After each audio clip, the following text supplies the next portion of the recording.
The first question, what are you doing now? I'm studying.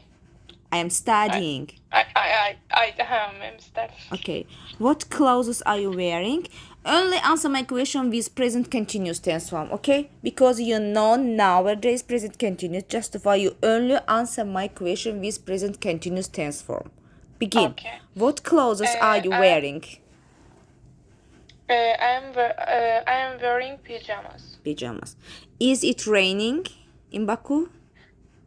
No, Baku is not raining. When does it rain in your country? My country is does.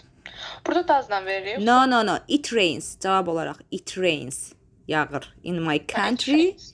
It rains in my country. Ne vaxt yağır? Paris'te kışta. In autumn. Autumn. Okay. What do you usually do in the evening? What do you usually do in the evening? Nadir hallarda